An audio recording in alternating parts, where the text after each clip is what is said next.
tarde. Vimos que para que a Previdência Social seja financiada, a Seguridade Social também, ela precisa de financiamento. E vimos que a remuneração é a base de cálculo para que as empresas possam contribuir. Agora veremos salário de contribuição, que é a base a qual os trabalhadores deverão contribuir. Salário de contribuição é a base de cálculo da contribuição dos segurados.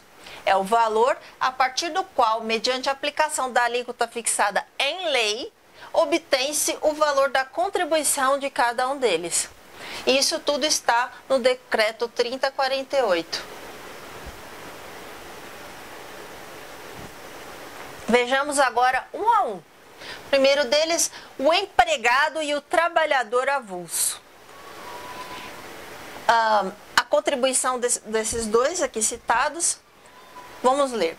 É o total das remunerações pagas, devidas ou creditadas a qualquer título. Ou seja, o simples fato da empresa dever já prescreve.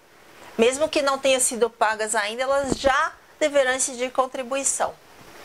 Durante o mês, apuradas no mês, né? Aos segurados empregados e trabalhadores avulsos que lhe prestem serviços, destinadas a retribuir o trabalho. É uma troca. Qualquer que seja a sua forma, inclusive gorjetas. Ou seja, os garçons que recebem ali gorjeta, entre outras profissões, essas gorjetas também deverão ser incorporadas no salário para poder incidir a contribuição. O valor da compensação pecuniária a ser paga no âmbito do Programa de Proteção ao Emprego, PPE. Vimos, né, que as empresas que precisam reduzir os salários dos trabalhadores estiverem vinculadas a esse programa, eles ajudarão com uma parte dessa redução, desse valor que lhe foi reduzido. E em cima desse valor também incide contribuição previdenciária. Os ganhos habituais sob forma de utilidades e os adiantamentos decorrentes de reajuste salarial. Quer dizer, a empresa paga o aluguel de uma casa para o empregado, para ele e para sua família. Esse valor também deverá incorporar o salário de contribuição, porque é uma forma de remuneração. E também adiantamentos do salário, aquele pago do dia 15 normalmente. Quer pelos serviços efetivamente prestados, quer pelo tempo à disposição do empregador ou tomador de serviços. O que quer dizer aqui? Pessoas que pegam o carro da empresa, usam celular, laptop e deixam esses celulares ligados no final de semana, ou laptop, pode receber um processo à empresa futuramente, porque o empregado pode pedir. Se ele está utilizando e é para o trabalho, quer dizer, dá a ideia de que ele está trabalhando. Então, algumas empresas, para não correrem esse risco, pedem para os seus empregados desligarem no final de semana o celular e o computador. Nos termos da lei ou do contrato, ou ainda de convenção ou acordo coletivo de trabalho ou sentença normativa. 2. Para o empregado doméstico, a remuneração registrada na carteira profissional ou carteira de trabalho e previdência social, observando os limites mínimos e máximos. O que quer dizer aqui? A empregada, vamos supor, tem registrado nessa carteira R$1.000 de salário. Só que ela ganha mais uns 3.000 por fora. Aí, por enquanto, ela vem pagando contribuição em cima desses R$1.000. Ela é demitida e quer processar a empregadora por esses outros 3.000 que eram pagos por fora. Ela não vai poder processar, porque para empregador doméstico é só o que está efetivamente registrado em carteira, tá bom? Então, cuidado aqui nessa parte. E sempre observando os limites mínimos e máximos, que é o piso da categoria ou o teto, que hoje é de R$ 4.663,65. Para o contribuinte individual, a remuneração oferida, pagas ou creditadas em uma ou mais empresas, ou pelo exercício de sua atividade por conta própria, durante o mês, observados também o limite mínimo e máximo. Já vimos que o contribuinte individual, quando contribui por conta própria, contribui com os 20%, né, para que ele tenha aposentadoria por tempo de serviço, e a empresa também pode recolher por ele, no caso ela quando paga a cota patronal dos 20%, aí nesse caso ele vai pagar os 11%. E tem mais ou menos o tratamento de um empregado. Nesse caso, também vai observar o limite mínimo e máximo, e ele vai ainda assim, mesmo pagando 11%, ter direito à aposentadoria por tempo de contribuição. Para o dirigente sindical na qualidade de empregado, a remuneração paga, devida ou creditada pelas entidades sindical, pela empresa ou por ambas. O que quer dizer aqui? A empresa também, do mesmo jeito que ela paga para o contribuinte individual, ela pode pagar também para o dirigente sindical. Ou, quando no caso ele trabalha de manhã para a empresa e à noite ele trabalha no sindicato, ele vai contribuir ele vai somar esses dois e vai contribuir sobre o total. Se passar dos 4.663,75, ele vai contribuir em cima desse valor, não porque é o teto, não é mesmo? Para o dirigente sindical na qualidade de trabalhador avulso, a remuneração paga, devida ou creditada pela entidade sindical. Se ele estiver trabalhando só para a entidade sindical, é a entidade sindical que deve fazer este recolhimento. Para o segurado facultativo, o valor por dele declarado, observados os limites mínimo e máximo.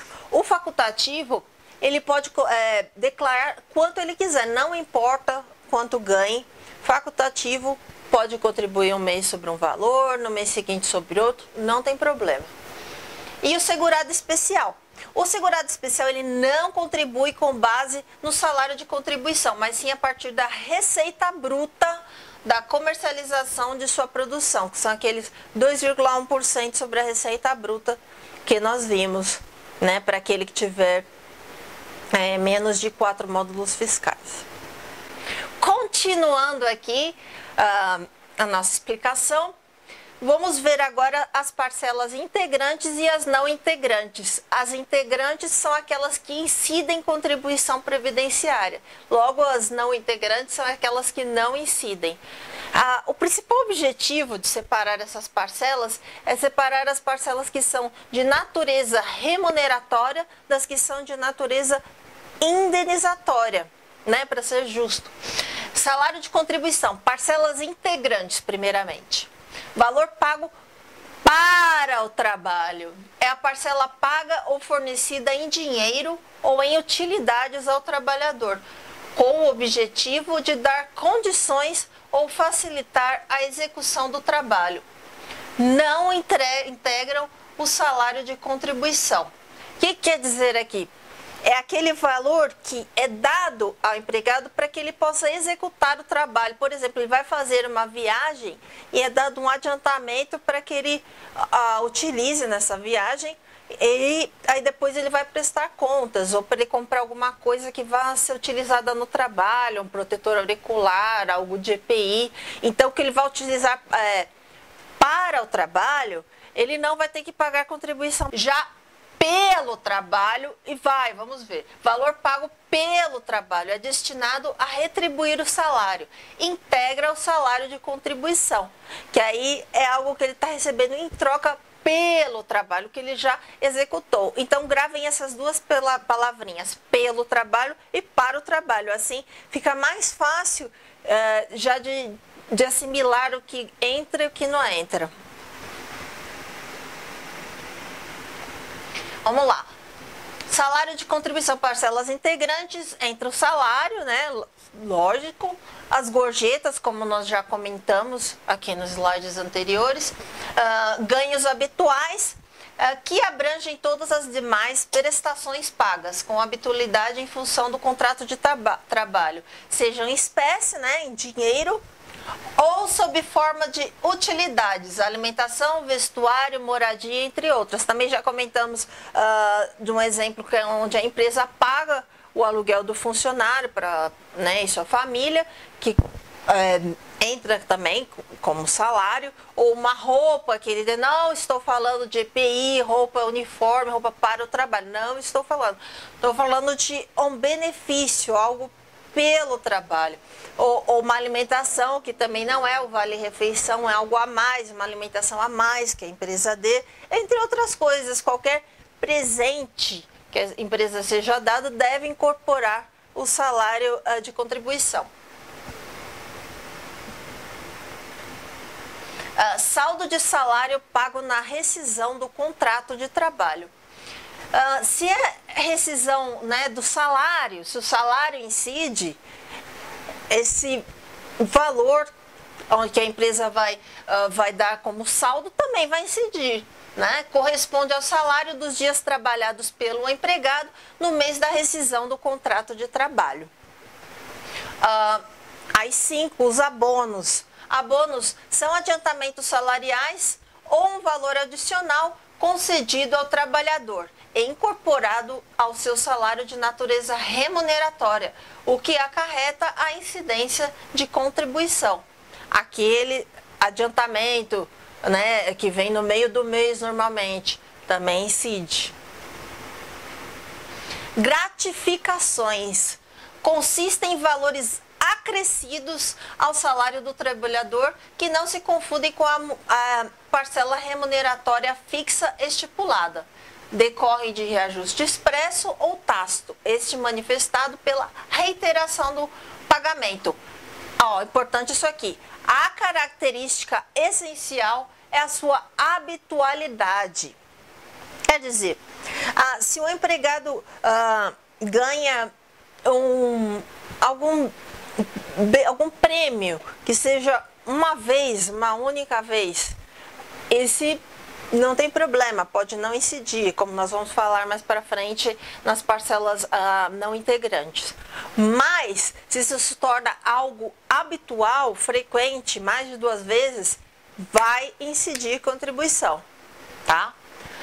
Exemplos de gratificações são a de natalidade, que é o 13º, a de produtividade, a de assiduidade, entre outras. Ou de produtividade aqui, tem aquele funcionário que produz muito e aí ele ganha uma gratificação. Mês seguinte não ganha, mas no outro ganha também. Aí ele ganha por uma porcentagem também da sua produtividade. Ganha, incide também, tá? Comissões e percentagens. Isso aqui cabe muito ao pessoal do comercial, que trabalha por comissão ou porcentagem. São vantagens concedidas individualmente ao empregado como motivação para o bom desempenho de suas atividades, sendo fixadas geralmente em função da quantidade de unidades vendidas ou de serviços prestados. Você pode ter a comissão, que é um valor fixo, ou você pode ter uma percentagem em cima daquele valor. Por exemplo, uma vendedora de loja, ela pode ganhar por um valor fixo, vai R$10 por cada roupa vendida. Ou ela pode ganhar 3% em cima do total do valor daquela roupa. Estou dando um exemplo. Eu já trabalhei com vendas, já recebi diferentes porcentagens. Já recebi $1 por metro cúbico que se ganha. Já recebi X% de um serviço vendido. Então, essa é a diferença, tá? Salário maternidade. Salário maternidade é o único benefício o qual incide contribuição previdenciária. Não, gravem isso, é o único. É considerado salário de contribuição, sendo o único benefício do RGPS que sofre a incidência de contribuição previdenciária, como eu acabei de falar. Férias gozadas, bem como adicional de férias. Aqui, grava uma coisa aqui. Férias gozadas incide contribuição. Férias não gozadas não incide contribuição. Gozou, pagou. ok? Então, para que incida a contribuição previdenciária sobre o valor relativo às férias, é necessário que elas sejam gozadas durante a vigência do contrato de trabalho. Se as férias forem indenizadas, não haverá incidência de contribuição previdenciária. A remuneração das férias deve ser paga até 2 dias antes de iniciar-se o gozo. Todavia, a incidência da contribuição sobre a remuneração das férias ocorrerá no mês a que elas se referirem, mesmo quando pagas antecipadamente na forma da legislação trabalhista. Quer dizer, mesmo que a empresa pague antes, a incidência, né, a porcentagem da incidência vai ocorrer no mês das férias, ok? 10. Diárias superiores a 50% da remuneração. O RPS terá 2 regras. Sempre que o valor pago a título de diárias ultrapassar 50% da remuneração do segurado, ele será considerado parcela integrante do salário de contribuição. Já o valor das próprias diárias não é somado ao restante da remuneração do segurado, para determinarmos se ele ultrapassa os seus 50%. Vamos dar um exemplo aqui. A pessoa ganha lá, de novo, R$1.000 por mês. Vamos dar esse exemplo de R$1.000, fica mais fácil fazer a continha. Até o adiantamento da diária de R$500 não vai pagar. Passou 501, já incide, tá? R$600 que ele receba ali de adiantamento como diária para os gastos para o trabalho. Aí já é considerado pelo trabalho. Passou desses 50%, já, né, incide. E o que quer dizer aqui que não é somado? Que não vai ser somado os 600 que eu falei, 1.000, não vai ser colocado como 1.600 para ver se passou. Não, é sobre os 1.000. 600 já somou 60% em cima dos 1.000, então incide contribuição. Diferença, aí está dando aqui a diferença entre diárias e despesas de viagens. Diárias são pagas pela empresa a um valor fixo, independente dos gastos reais do segurado com seu deslocamento. Independem de comprovação de gastos e podem se fixar num patamar a eles superior ou inferior, porque as diárias não necessitam de comprovação. Em regra, são pagas antes da viagem. O que quer dizer aqui? Sempre que houver prestação de contas, aquele relatório de despesas, né, que você faz, não é considerado diária, é considerada despesa de viagem.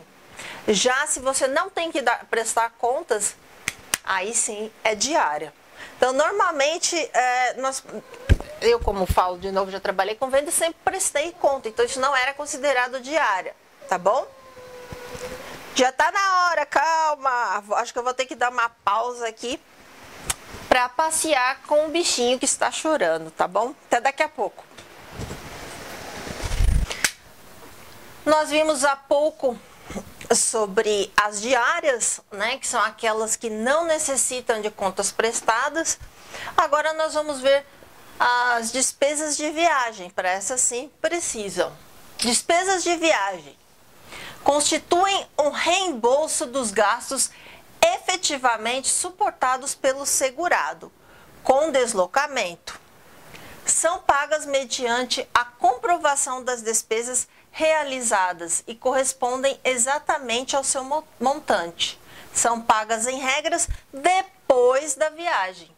A distinção é importante porque as despesas de viagem, qualquer que seja o seu percentual em relação à remuneração recebida, jamais integram o salário de contribuição. Então foi o que eu falei naquele exemplo de vendas, né? Elas precisam de uma prestação de contas. E isso nunca vai integrar o salário de contribuição.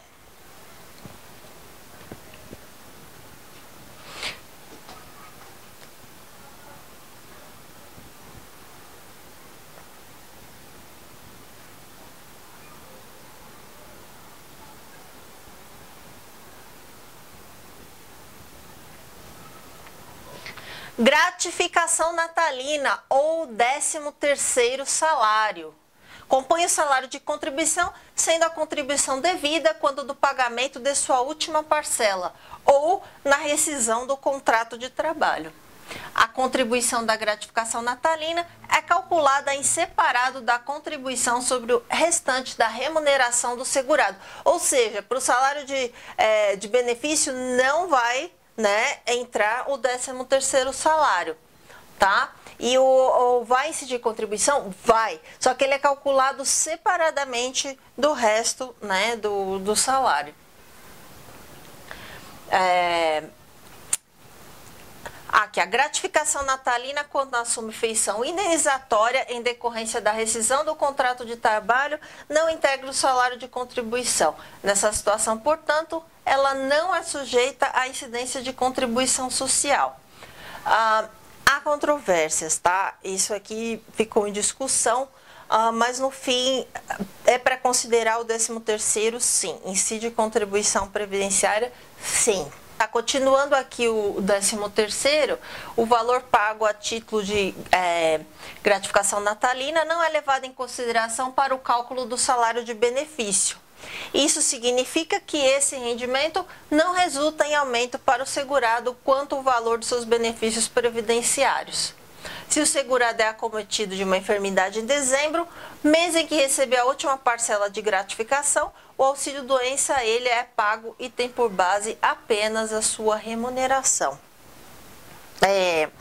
Não entra, né? O 13º não entra para como salário-benefício, que é aquele salário que é calculado, onde é a base para cálculo do recebimento do benefício. Então, nesse caso, não entra. Mas o 13º você paga, e não é um pagamento à toa, porque quando você se aposentar, essa aposentadoria vai ter 13º também.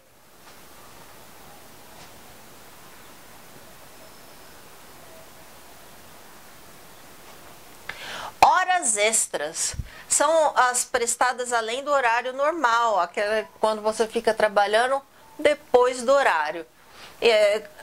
Fixado por lei, convenção coletiva, sentença normativa ou contrato individual de trabalho. A remuneração da hora extra é superior à da hora normal em mínimo 50%. Isso daí é uma lei trabalhista, mas o que nos interessa aqui é que em cima da hora extra sim incide contribuição previdenciária.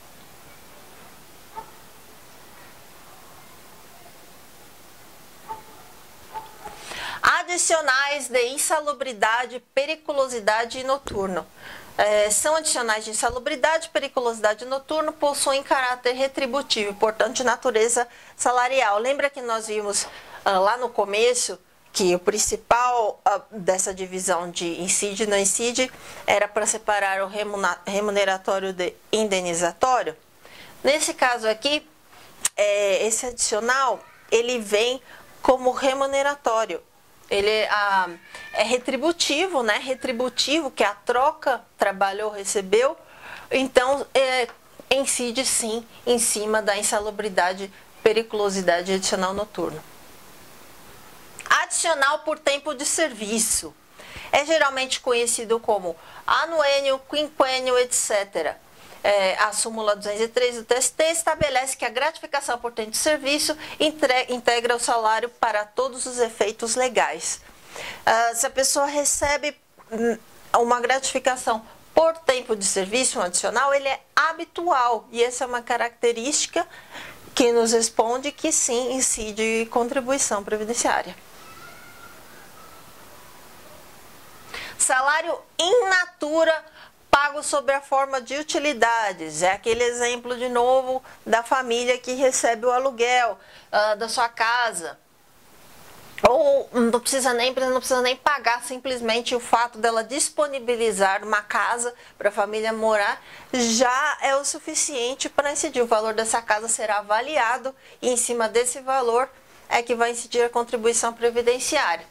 A prestação in natura constitui o salário quando, além de habitual, for concedido ao empregado pelo trabalho realizado como parte de sua contraprestação e não para proporcionar a execução do serviço contratado. Por exemplo, o automóvel fornecido pela empresa, como eu disse, do qual o empregado também se utiliza nos finais de semana. A casa fornecida pela empresa para a moradia do empregado. Quando o empregado tem um carro da empresa, mas ele trabalha no horário comercial e devolve, é uma coisa. Mas quando o empregado fica à noite e também aos finais de semana, é considerado mais um benefício. Valores recebidos a título de prorrogação da licença maternidade. A Lei 11.770 institui o programa Empresa Cidadã, que destina-se a prorrogar por 60 dias a duração da licença maternidade. Então, a empregada já tem lá os seus 120 dias, né, que ela vai receber. A empresa pode, além desse prazo estabelecido por lei, pagar também 60 dias a mais, né, quando entra nesse programa da Empresa Cidadã. Em cima desse valor incidirá a contribuição previdenciária. Quebra de caixa, bancário e comerciário. A quebra de caixa é paga aos trabalhadores que fazem recebimentos e pagamentos em nome do empregador, trabalhando diretamente no caixa da empresa. A parcela paga aos bancários possui natureza salarial. Então, a pessoa pode trabalhar no caixa de supermercado, no caixa de banco, e ela recebe um dinheiro para pagar aquela diferença que dá de um dia do outro. Em cima dessa diferença, sim, vai instituir contribuição previdenciária.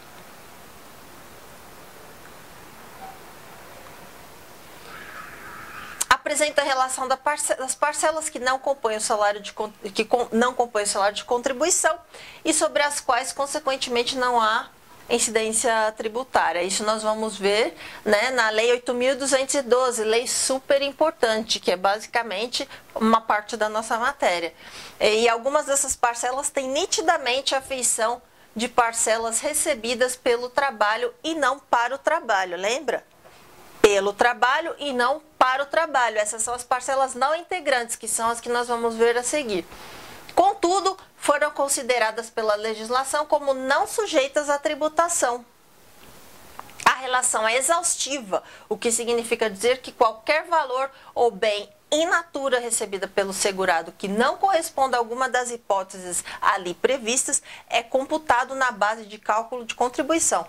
Então, se cair tem uma lista, e nessa lista tem o que incide e o que não incide. Se na sua prova perguntar se essa lista é exemplificativa, está errado. Essa lista não é exemplificativa, ela é taxativa, ela é exaustiva. Tá bom? Então, vamos lá. Agora vamos ver as parcelas não integrantes. Parcelas não integrantes. Número 1. Os benefícios concedidos pela Previdência Social, com exceção do salário maternidade. Então, como nós já falamos, o salário maternidade é o único que incide contribuição previdenciária. Todos os outros benefícios não incidem contribuição. 2. Ajuda de custo e o adicional mensal percebidos pelo aeronauta. Dá um exemplo aqui. O aeronauta é aquele que trabalha na empresa, né? Empresa de aviação. Tá? Funcionário lá da Gol, da TAM. Trabalha e faz sempre o trecho Rio-São Paulo, a ponte aérea. Aí, de repente, ele muda e começa a fazer por um período Mato Grosso, Minas Gerais. Durante esse período, ele vai receber um benefício, né? Porque vai ter que pagar, vai ter várias despesas aí dessa mudança. E em cima dessa ajuda de custo que ele receber, não vai ter contribuição, tá? A parcela in natura paga de acordo com o programa de alimentação do trabalhador, PAT. Isso aqui é aquele o vale-refeição que nós recebemos, o vale-refeição e o vale-alimentação, aquele de supermercado. E isso tem que ser naquela forma de ticket ou o cartãozinho, não vale em dinheiro. O valor recebido a título de férias indenizadas e o respectivo adicional constitucional, 1/3 da remuneração, bem como o valor correspondente às férias dobradas e respectivo adicional, tem caráter indenizatório, pois não são gozadas pelo seguro. Parcelas não integrantes. o valor recebido a título de férias indenizadas e o respectivo adicional constitucional, 1/3 da remuneração, bem como o valor correspondente às férias dobradas e respectivo adicional tem caráter indenizatório, pois não são gozadas pelo segurado, sendo pagas quando da rescisão do contrato de trabalho. Foi o que nós falamos anteriormente. Gozou as férias, pagou. Não gozou, não pagou. Certo? Também, aquele 1/3 que incide sobre as férias, se você gozou as férias e recebeu esse 1/3, você vai pagar, porque ele é acessório. Mas se você não receber, não gozar as férias, você não vai pagar esse 1/3. Aqui fala também nessa parte de caráter indenizatório, no caso da pessoa passar de um ano, as férias dela venceram, ela não saiu de férias, aí no ano seguinte a empresa vai ter que pagar essas férias, né, a título de indenização, mas esse 1/3. E sobre esse valor, como a indenização, não vai incidir contribuição previdenciária. Aqui, a dobra de férias é devida quando o empregador não permite o gozo das férias pelo seu empregado na época própria, o que acarreta para ele seu pagamento em dobro a título de indenização, tá? Então, isso aqui, como a indenização, não vai incidir. É necessário distinguir a remuneração paga pelas férias gozadas, bem como o adicional de 1/3 que integra o salário de contribuição. Apenas o acréscimo para se atingir o pagamento dobrado dele não faz parte. Então, como eu disse, esse 1/3 é acessório e ele deve ser separado das férias que o funcionário realmente vai tirar. Essa parte indenizatória deve ser calculada separadamente, tá? A indenização de 40% do montante depositado no Fundo de Garantia por Tempo de Serviço, o FGTS, no caso de despedida arbitrária ou sem justa causa. Esta indenização foi majorada em 10 pontos percentuais pela Lei Complementar 110/2001. Então, quando a pessoa é mandada embora, ela é desligada da empresa sem justa causa, ela recebe esse montante de 40% do seu fundo de garantia. E como isso é essa verba ela é indenizatória, não incide contribuição previdenciária.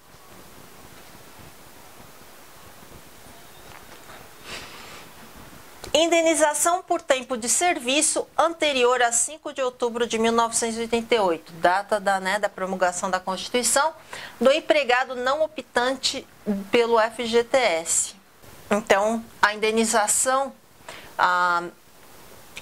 veio antes da Constituição de 88, ela não incide contribuição previdenciária. Indenização por despedida sem justa causa nos contratos por prazo determinado. Nos contratos por prazo determinado, o empregado despedido sem justa causa tem direito a receber metade da remuneração que lhe seria devida até o encerramento do ajuste. Então, assim, empregado temporário, isso aqui é para empregado temporário que tem um contrato fixo. A pessoa tem lá 6 meses de contrato de trabalho. Aí a empresa resolve em 3 meses demitir esse funcionário. Ele ainda teria mais 3 meses para receber, certo? Então ela vai ter que pagar uma multa de mais 1 mês e meio, de metade do período até terminar o prazo desse contrato. Indenização por tempo de serviço do safrista. O safrista é aquele que trabalha por safra. Sobre a indenização pelo tempo de serviço safrista não incide contribuição, diferente de um trabalhador comum. Incentivo à demissão, o PDV, que é o plano de demissão voluntária, aquele que a empresa dá quando ela tem interesse, quando vai mudar de estado e ela tem interesse de que pessoas se voluntariem para sair da empresa. Sobre esse valor, essa indenização que ela vai pagar, né, como se fosse não seria exatamente uma indenização, mas é como se fosse, ela tem caráter indenizatório, então ela não incide contribuição previdenciária. Aviso prévio indenizado. O que é o aviso prévio indenizado? É aquele aviso prévio em que a pessoa não cumpre trabalhando, ela recebe, ela é indenizada.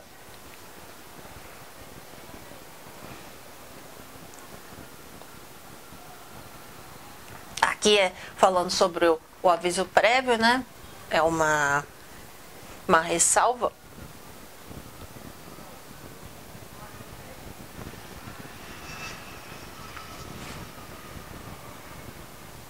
Tá.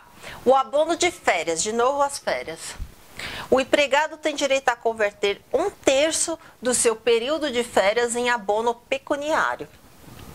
O valor recebido a tal título, não excedente a 20 dias do salário do empregado, não integra o salário de contribuição. A parcela que ultrapassar o valor correspondente a 20 dias, entretanto, está sujeita à tributação, a remuneração das férias gozadas e o respectivo adicional de 1/3 também integram o salário de contribuição. Então, normalmente, o empregado tem 30 dias de férias, mas ele nunca tira esses 30 dias, ele vende para a empresa. E ele vende normalmente 1/3 dessas férias, e sobre esse 1/3, enquanto mantiver 1/3, não incide contribuição previdenciária. Mas se ultrapassar 20 dias, ele pode até vender 20 dias, mas se ultrapassou esses 20 dias, aí incide contribuição, tá? Então, essa é a condição para não incidir. A indenização por despedida sem justa causa no período de 30 dias que antecede a correção salarial. Então, aqueles 30 dias que o empregado recebe um caráter indenizatório também não incide contribuição.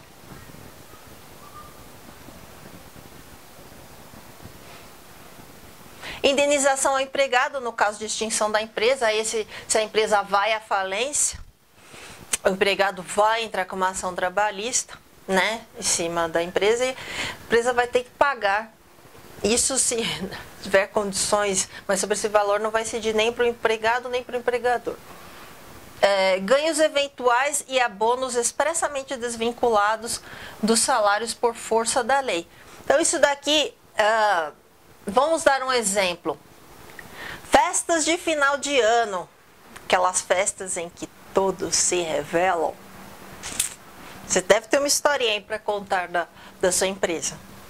Eles normalmente fazem sorteios nessas festas.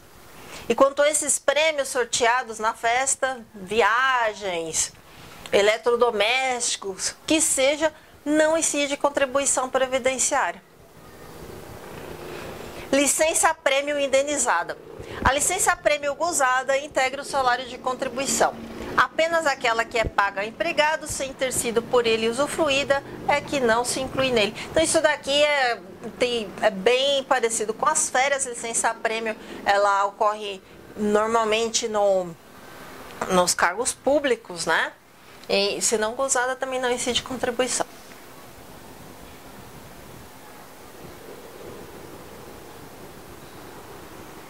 Outras indenizações, desde que expressamente previstas em lei. A parcela recebida a título de vale transporte, passagem do ônibus, metrô, não incide contribuição previdenciária. A ajuda de custo recebida em parcela única em função de mudança de local de trabalho e em caráter permanente. Aqui, atenção para uma coisa que eu vou falar agora. Ela deve ser recebida em uma parcela única. Se esse valor for dividido, vai incidir, ok? As diárias para viagens, quando não excedentes a 50% da remuneração mensal do empregado. Nós falamos isso quando nós vimos a diferença entre diária e prestação de contas.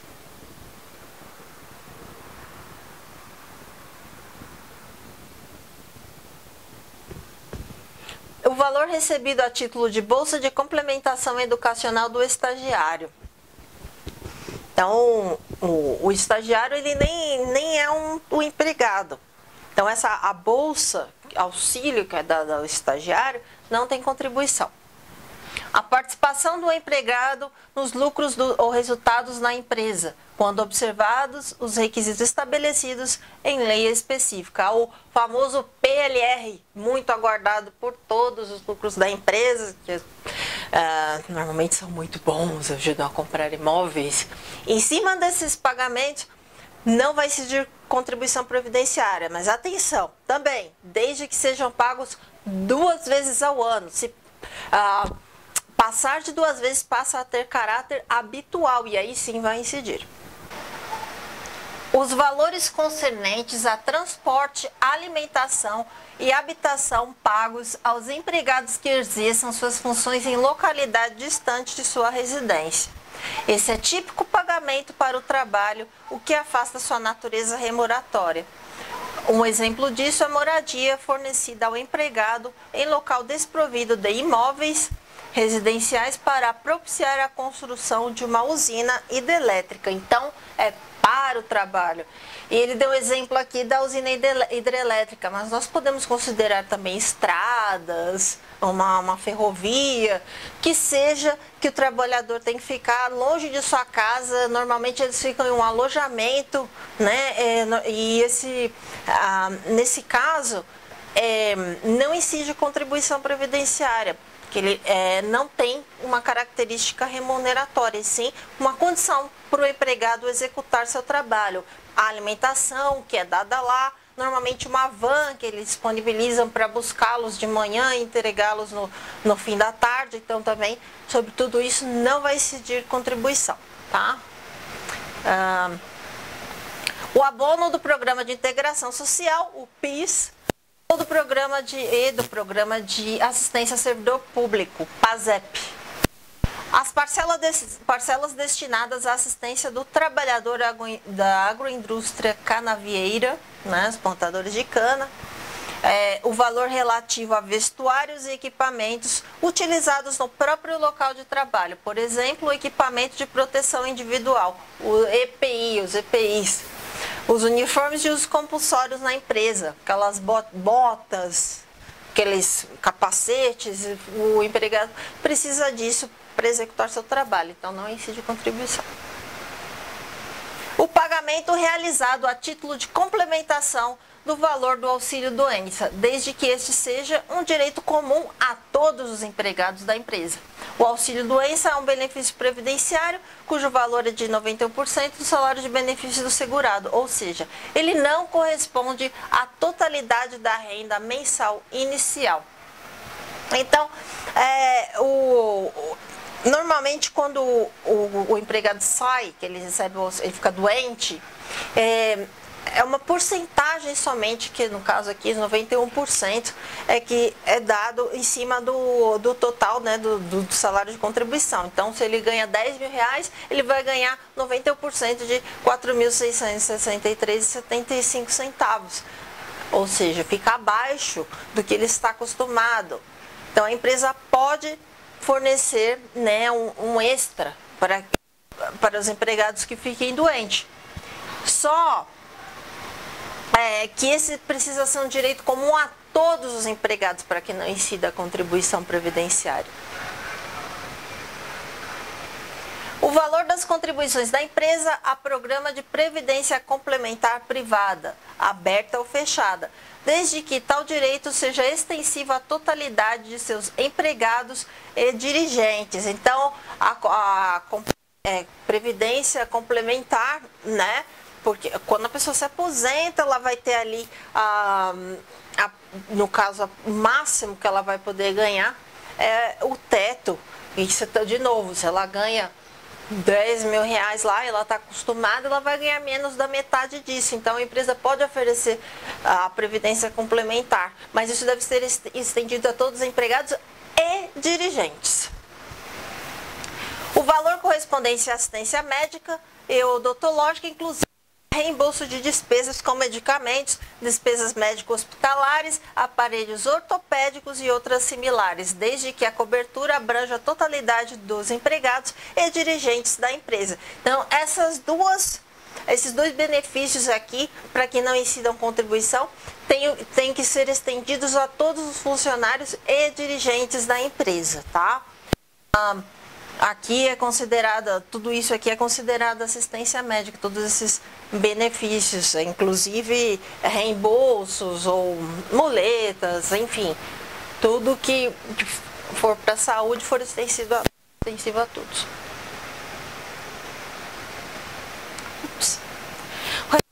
De despesas pelo uso do veículo do empregado quando comprovadas. Então, é aquilo que também nós falamos atrás. Quando precisar prestar contas, não incide contribuição previdenciária porque é para o trabalho. Então, aqui, a necessidade de comprovação implica que não se enquadra na hipótese de pagamento de valor pré-fixado, que não se restringe às despesas efetivamente realizadas pelo empregado com a manutenção do veículo. Tá? Ele colocando lá com tudo que ele gastou, fica claro que aquilo foi gasto exclusivamente para o trabalho. Pagamento feito a título de plano nacional que visa a educação básica ou a curso de capacitação e qualificação profissionais relacionados com as atividades desenvolvidas pela empresa, desde que o pagamento realizado não seja feito em substituição à remuneração e que todos os empregados tenham acesso ao benefício. Esse caso não precisa ser os dirigentes, só os empregados, mas todos têm que ter acesso a esse plano educacional, tá? Para não incidir. O valor relativo a plano educacional ou bolsa de estudo, que visa a educação básica de empregados e seus dependentes, desde que vinculada às atividades desenvolvidas pela empresa, a educação profissional e tecnológica de empregados. Mas também, de novo, não pode ser utilizado em substituição da parcela salarial, é um benefício à parte. O valor mensal do plano educacional da bolsa de estudo, considerado individualmente, não ultrapasse 5% da remuneração do segurado, a que se destina o valor correspondente a 1,5 vezes o valor do limite mínimo mensal do salário de contribuição, o que for maior. Então, assim, se a pessoa tem um salário alto, 5% está ok para isso. Mas se for uma pessoa que tem um salário baixo, aí, né, 5% vai ser nada. Então, aqui ele vai considerar o que for maior, ou o salário de contribuição, ou 5%.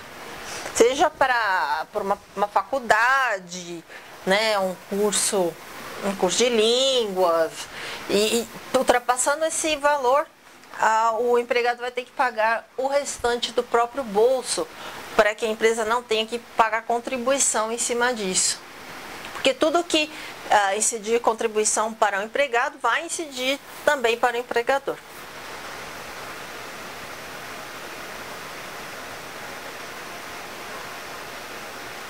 A importância recebida a título de bolsa de aprendizagem garantida ao adolescente até 14 anos de idade, de acordo com o disposto artigo 64 da Lei 8.069, de 13 de julho de 1990.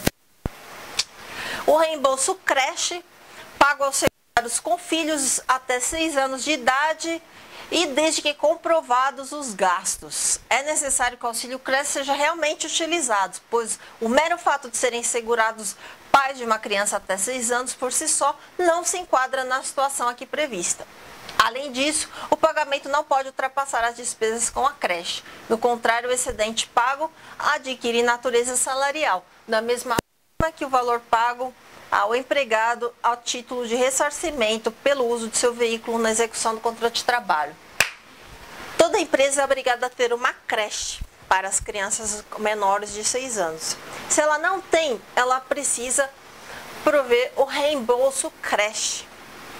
Só que, como diz aqui, esse reembolso é feito mediante a comprovação. Não adianta colocar lá a irmã ou a sogra para cuidar da criança e pedir reembolso creche. Você tem que trazer lá o valor, né, da creche provando que você colocou. Isso aqui também, essa despesa, não pode ultrapassar, o pagamento não pode ultrapassar a despesa com a creche. Tem que ser exatamente o que está lá, que a creche cobrou. Reembolso babá, limitado ao menor salário de contribuição pago aos segurados com filhos de até 6 anos de idade, desde que haja comprovação do registro da carteira de trabalho e previdência social da babá. do pagamento de sua remuneração e do recolhimento da contribuição previdenciária. Ou seja, a mesma coisa. Não pode, de novo, colocar a irmã, a prima, a cunhada para cuidar da criança. Tem que ser uma babá registrada. E tem mais, tem que pagar o piso salarial da categoria, tem que mostrar lá o valor, né? Tem que ter o comprovante de pagamento para funcionária e mais o comprovante do recolhimento da contribuição pagos para em cima dessa babá, para essa babá.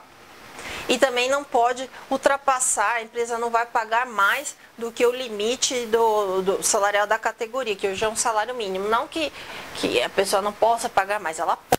A empresa, como benefício, só dará esse limite do piso da categoria.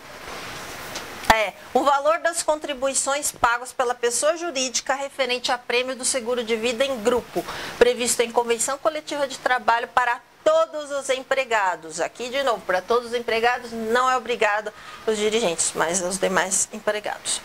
Valor pago à gestante em decorrência de sua despedida arbitrária ou sem justa causa, desde o período de confirmação de sua gravidez até 5 meses após o parto.